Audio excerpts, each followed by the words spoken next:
Mayor C. Holland Purdue III, and Vice Mayor Benjamin K. Mullins.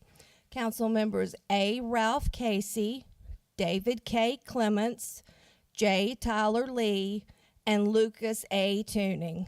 Also participating this evening are staff members as noted. We'll say the pledge. I pledge allegiance to the flag of the United States of America and to the republic for which it stands, one nation, under God, indivisible, with liberty and justice for all. All right. Everyone has the amended agenda in front of them. I'd ask for an approval of the amended agenda. So moved. Motion? Second. Second. Any discussion? All in favor say aye. Aye. All opposed? The amended agenda is approved. Next, you have the consent agenda in front of you. Ask for an approval. So moved. Motion? Second. A second. Any discussion? Yeah, I just got one question on the real estate tax piece. How does that affect our cash flow by moving it back? Which one are you looking at on the consent? The extended real estate tax. The extended real estate tax due date? Do we know when that will actually, like when the database will come into play? And then also, how does that affect our overall budget as a whole? As long as we can collect our real estate taxes by the end of June, it will not be a negative impact on our budget. There is some small impact certainly to our cash flow because we're historically have looked to receive these revenues during this time period in the year.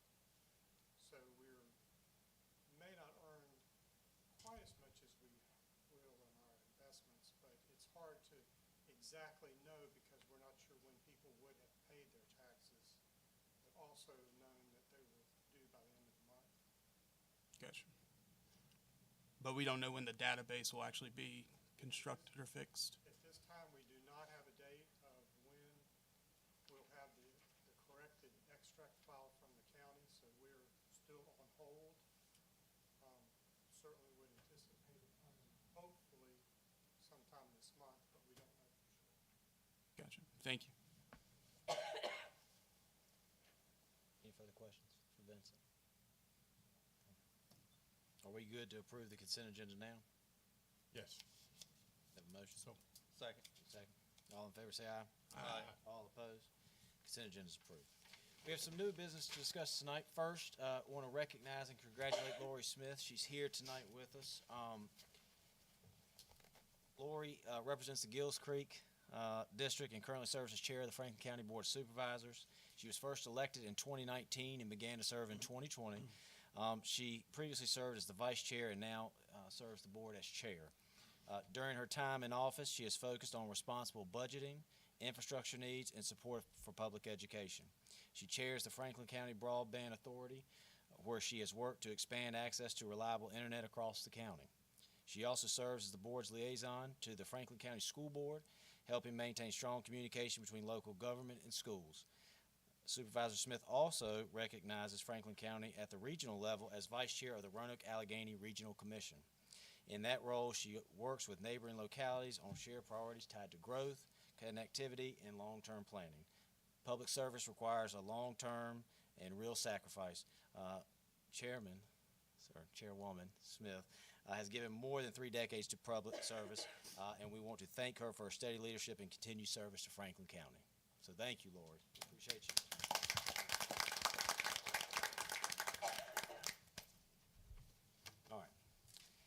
Next, we have a presentation from RVARC Executive Director Jeremy Holmes. And Mark, I think you'll kick that off, and then Jeremy will go from there. Yeah, thank you, Mayor and council members. As you know, the town of Rocky Mount is fortunate to be members of 2 planning districts, West Piedmont and RVARC in Roanoke. And so Mr. Holmes is here tonight to give us his annual presentation.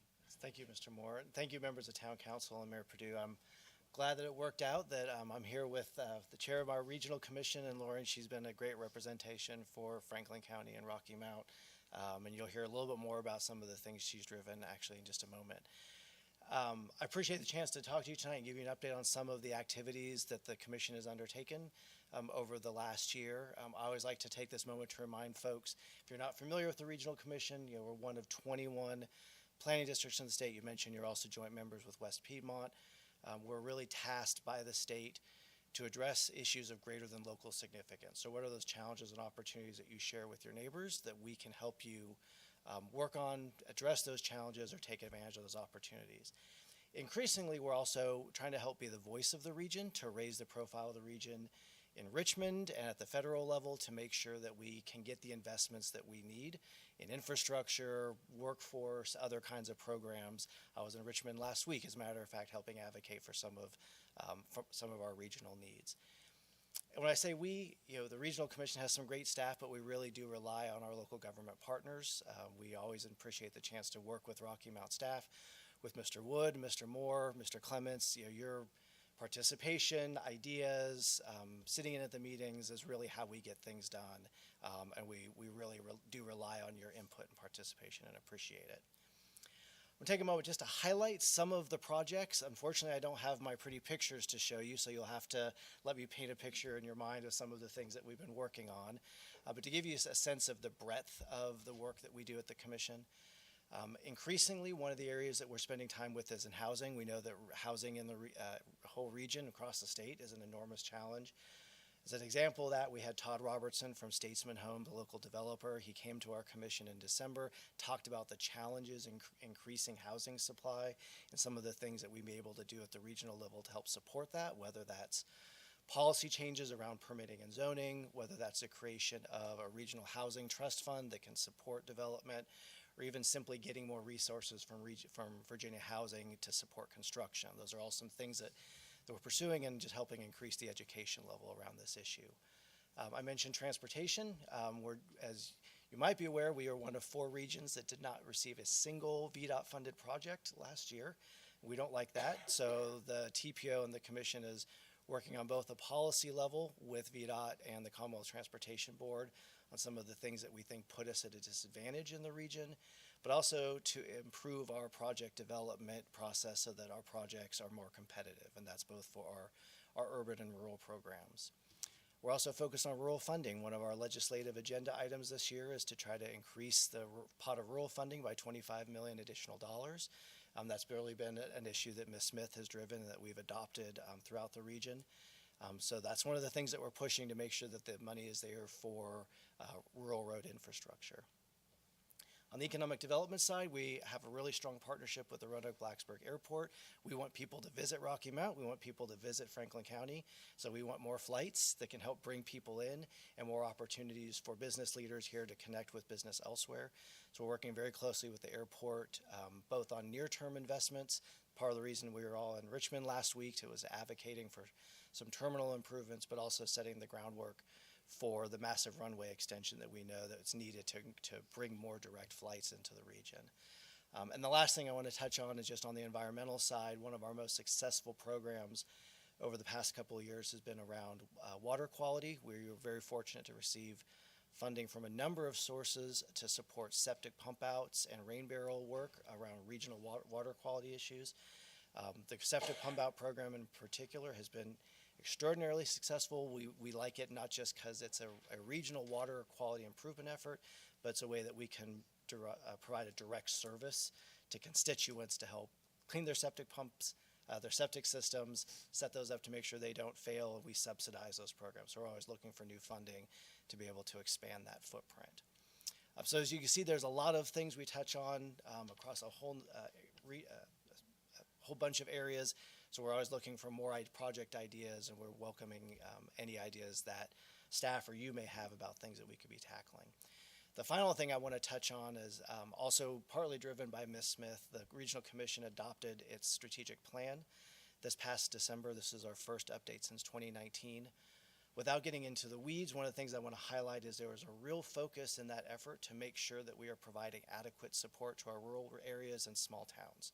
And so that's a lot of the objectives and activity for the next 3 years will really be built around improving our relationships making sure we're providing that support, working with your staff. And so you will probably be seeing more of me and my staff here in Rocky Mount to make sure that we are giving you the help that you need and plugging you into the resources to make those investments in your community. So that's it. That's all I wanted to kind of touch on tonight. There's a lot more that we do, but I'm happy to answer any questions that you might have while I'm here, but also, again, express my appreciation for your participation, and we love every chance we get to work with your fantastic staff here, and so we hope to get to do that more. So thank you for having me, and again, if there's any questions, I'm happy to answer those. Question. Yes, sir. Highways. Yes, We're really falling behind yes, with the highway system. We're growing, but we're not, we're not keeping up with sure. the growth and development. Yeah, so Route 220 is a definite focus area of ours, that we're spending time with the Blue Ridge Innovation Corridor around that subject to try to get more resources in. I would note one of the big challenges we have ahead of us is funding in the state is not growing. Maintenance needs are growing. Infrastructure costs are skyrocketing. Inflation is hitting those numbers. VDOT, for example, was $400 million overspent last year because of Helene and snow removal. That came out of the construction side. So those are some of the issues that we're looking at. We know that's a challenge facing us, but that kind of gets back to how can we make our projects more competitive. Some cases more modest, so we can compete with other regions to make sure we bring that funding, as we recognize that's a real challenge. Other questions, comments? From an economic development scenario, bringing gas to Rocky Mount, is that something that your team is looking at? That's not a part of our direct project. Or just more energy efficient opportunities, I guess, would Yeah, be probably the technical way to ask that. Energy, so we do have a project this year, we haven't initiated yet, but it actually came out of Franklin County to look at the region's energy infrastructure, where we're falling short, kind of inventorying that. We recognize like gas to Summit View is critical. We've spent a lot of time talking about the importance of Summit View for economic development across the region in general. We don't directly work with kind of the utility providers to advocate for that, but we recognize with data centers, with AI, the needs for energy production are going to skyrocket, and our region needs to be prepared for that. So we're just seeing where we can fit in to help support those needs. I guess I would see it more from like the healthcare side or the public school side. I know that we don't have the public school, but we house it here in town, Yeah. as you know. So I think I would say if those questions are great things. If you're curious about that, if there's something we could be doing, just send that to our staff or send that to me, and I'll see where we can plug in. If we can't tackle something, we always try to make sure something gets to the person who can. Great. Thank you. Questions or comments? Thank you, Mr. Holmes. Thank you, Rep. Purdue. Thank you.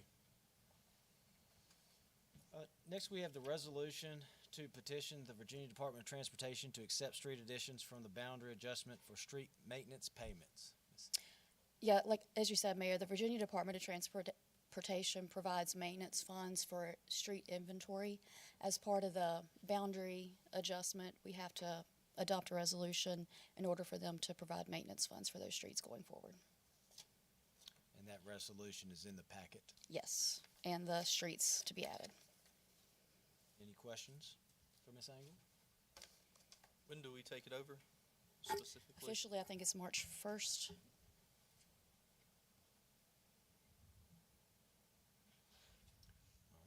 We'll need a motion to adopt that resolution. So moved. Motion, Second.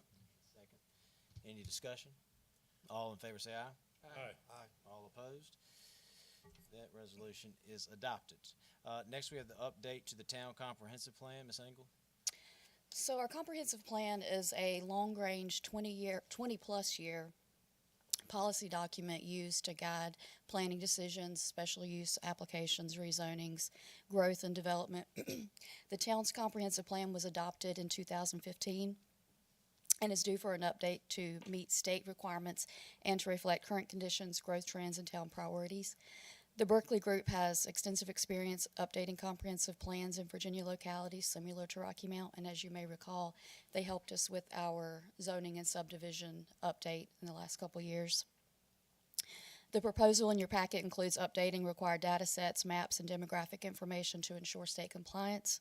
They will also refresh the plan's images, graphics, and the overall branding since we now have a new brand. Excuse me. Berkeley will work with staff to gather input and ensure the plan reflects the town's goals.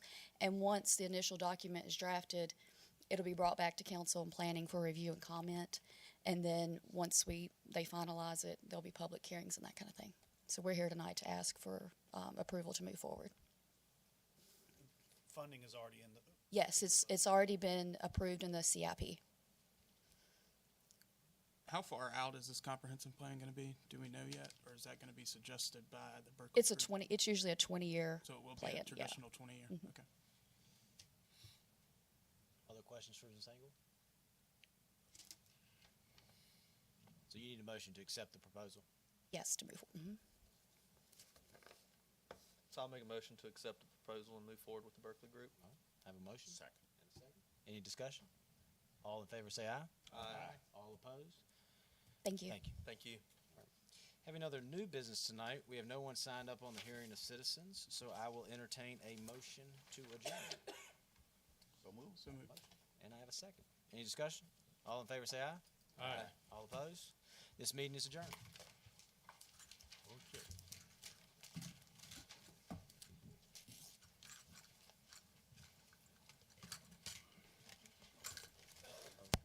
Somebody's been digging around my bucket and got everything out of order.